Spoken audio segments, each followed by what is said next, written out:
Praise the lord.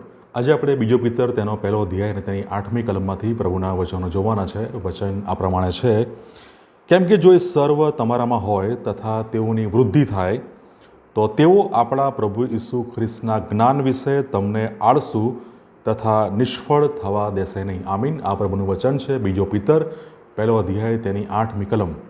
આજનો આપણો જે વિષય છે એ વિષય છે સફળ આત્મિક જીવનનું રહસ્ય. કઈ રીતે આપણે કહી શકીએ કે આપણું જે જીવન છે એ સફળ આત્મિક જીવન છે, એના વિશે આજે આપણે પ્રભુના વચનોમાંથી જોવાના છીએ.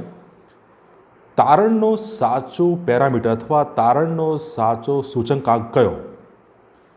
કેવા જીવનને આપણે કહી શકીએ કે હા એ તારણ પામેલું છે, અથવા તારણનો સાચો પેરામીટર શું?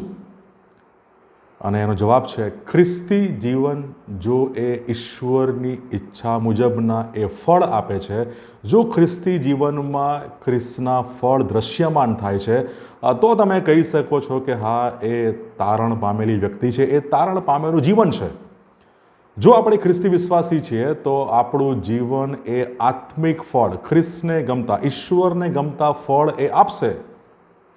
અને પ્રભુ ઈસુ ખ્રિસ્તે સાચા અને ખોટા વિશ્વાસની ઓળખ માટે, ઈશ્વર સાથેના ઓળખને માટે, એનો ભેદ પારખવાને માટે પ્રભુ ઈસુ ખ્રિસ્ત આ જ ફળનો ઉપયોગ કરે છે, ફળના માપદંડનો ઉપયોગ કરે છે. માથી 7મો અધ્યાય 15-20 કલમ. ફળ એટલે શું? નવો કરાર કહે છે તેમાં ઘણી ન્યાય પ્રવૃત્તિઓ હોય છે, એનો સમાવેશ થાય છે. રોમનોને પત્ર પહેલો અધ્યાય 13મી કલમ કહે છે એ મુજબ ખ્રિસ્ત માટે એ આત્માઓ જીતવા એ ફળ છે.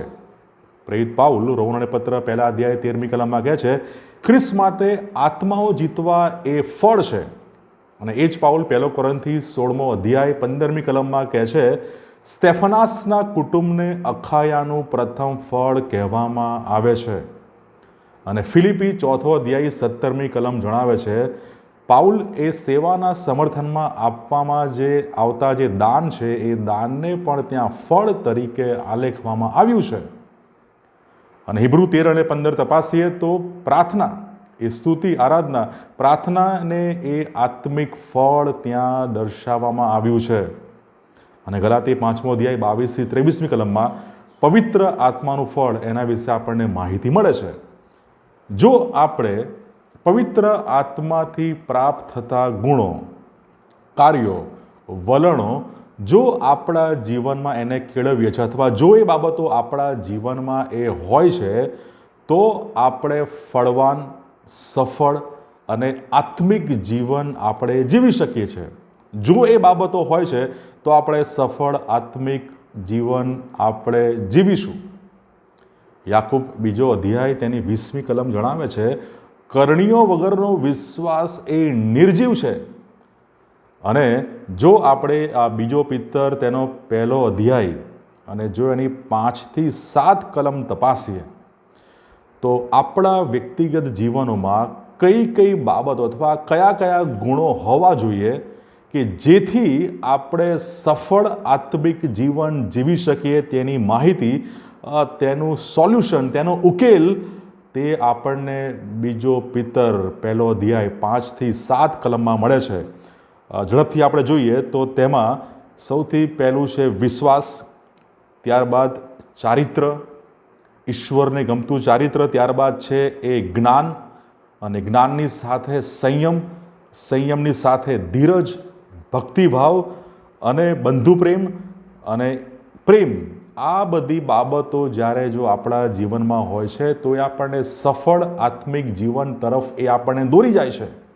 વિશ્વાસ, ચારિત્ર, જ્ઞાન, સંયમ, ધીરજ, ભક્તિભાવ, બંધુપ્રેમ અને પ્રેમ, આ બધી બાબતો જો આપણા જીવનમાં આપણે કેળવીએ છીએ અને તેને માટે ઈશ્વરની મદદ માંગીએ છીએ તો એ બધી બાબતો આપણને સફળ આત્મિક જીવન તરફ લઈ જાય છે, ફળવાન જીવન તરફ આપણને લઈ જાય છે.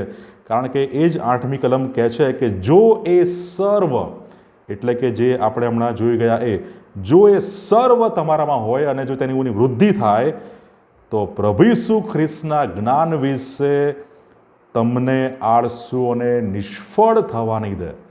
તમે નિષ્ફળ નહીં થાવ, એનો અર્થ કે તમે સફળ થશો, તમે સફળ આત્મિક જીવન તરફ તમે આગળ વધશો.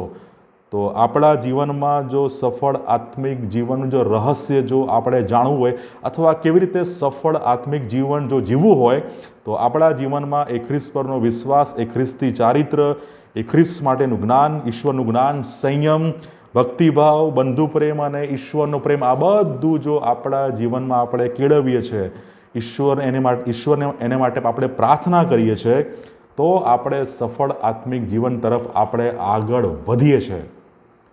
અને ત્યારે આપણું જીવન, આપણો વિશ્વાસ, આપણી સેવા, આપણી આગેવાની એ ક્યારેય કોઈ પણ સંજોગોમાં એ નિર્જીવ, મરેલી, મૃત, નિરર્થક અથવા નકામી એ રહેશે નહીં.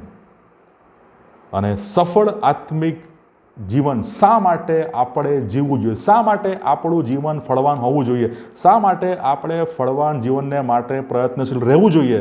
સૌથી પહેલું કારણ, એનું પહેલું કારણ છે એ 8મી કલમમાં કે સફળતા. એ સફળ તમને કરશે. તમારી સેવા, તમારો વિશ્વાસ અને આપણું જીવન અને આગેવાની બધું જ એ આપણને સફળ કરશે. સફળ આત્મિક જીવન એ તમને સફળતા તરફ દોરી જાય છે. માટે આપણે એ સફળ આત્મિક જીવન આપણે પ્રાપ્ત કરવું જોઈએ. બીજું કારણ એ જ 2 પિતર 1 અને 10મી કલમમાં કહે છે, તમે ઠોકર ખાશો નહીં. પડકારો, પ્રશ્નો આવશે પણ તમે ઠોકર ખાશો નહીં, એનું બીજું કારણ. અને ત્રીજું કારણ એ 11મી કલમમાં આપણને પ્રાપ્ત થાય છે કે ઈસુ ખ્રિસ્તના સર્વકાળના રાજ્યના, ત્યાં શબ્દ લખેલો છે, પૂરેપૂરા હકદાર થશો. માટે આપણે સફળ આત્મિક જીવન એ તરફ આપણે આગળ વધવું જોઈએ, એ જીવન આપણે જીવવું જોઈએ. પ્રભુ આ વચનો શીખવા, સમજવા આપણે દરેકની સહાય અને મદદ કરે.